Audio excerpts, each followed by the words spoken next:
Hey everybody, welcome to Behavior Bites. My name is Brad. And I am Mike, and we are also joined by our producer, Callie, who is behind the camera. Guys, we're going to be talking about one of those $5 words today, and that word is rational detachment. We're going to tell you what it is, we're going to tell you why it's important, and how you can actually use it working with escalated students. Mike, what is it?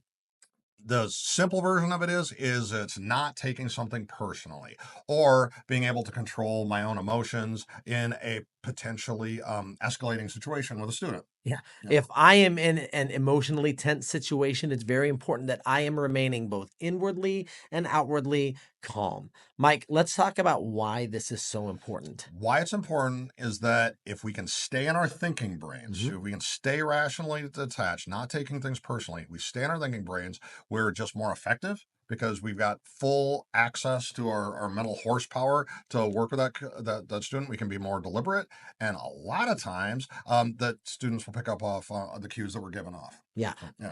I want you to think about how humans work. And I'm going to say this phrase: behavior influences behavior, right? If a kid comes in hot, Mike, and my response is to come in hotter, right? And then some of those kids are going to escalate even further and get hot, and I go up higher. Now I've got a confrontation, a power struggle, and a mess. And that's not a good way to run a railroad, right? So that makes me think of another phrase that I really like that I kind of run through my own brain, and we've all experienced it, and that is calm is contagious. Yeah, it totally is. But guess what? So is anxiety. So is fear. So is anger, right? So be aware of what you're putting out to the kid. Yeah. All right. We're going to talk about how this can look. And I just want you to know going into it, this is very easy to talk about when we're calm hanging out, right? When you're in the heat, it's a lot harder. Mike, what Yeah. do you got? I agree. Well, and and going off of that, one of the best things we can do right off the bat is if you can feel that you have a situation that's escalating, take a beat, take a pause, take a Yeah. breath. Breathe in, breathe out. That oxygen helps us emotionally regulate. Yep. Then that can lead into one of my favorite strategies, and that is to observe the behavior of the student. And the way that one, I have like a script that I'll run through my own head. First question I might ask is, I look at what the behavior of the kid that's going on, and I'll say, what are they trying to communicate to me? And it might look like the kid slamming on a book or swearing or something like that, but what are they actually communicating to me? They might be communicating that math test is really hard, or I'm really tired. They're probably telling me something other than what the behavior is, at face value. You know what I'm saying? Yeah. And then the next question I like to ask is, what am I telling them? Non-verbally, what am I telling them with my tone, with my volume? What am I expressing? And then the final one, and honestly, this is where the magic happens.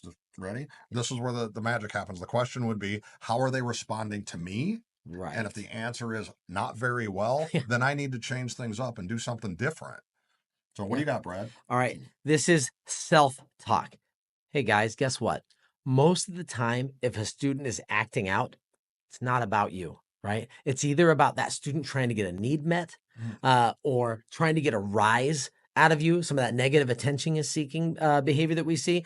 It's not about you, but it sure does feel like it's about you when the kid is ripping up your classroom or calling you the name, or when the kid is saying, hey, by the way, Mr. Hoffman, this is about you. It sure feels like it's about me. So I've got to be telling myself that it's not, right? That's how I keep myself calm. It's how I keep myself rationally detached.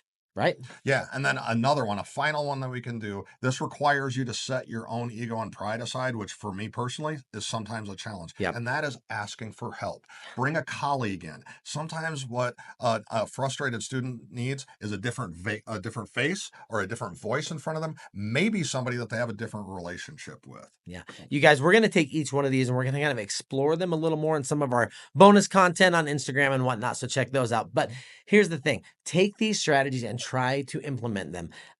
You're going to mess up because we're humans and we mess up. And when things get messy, we get messy. But it's all right. Okay? Give it a shot and try to make yourself better for the sake of our kids and our schools. Guys, go forth and do good things.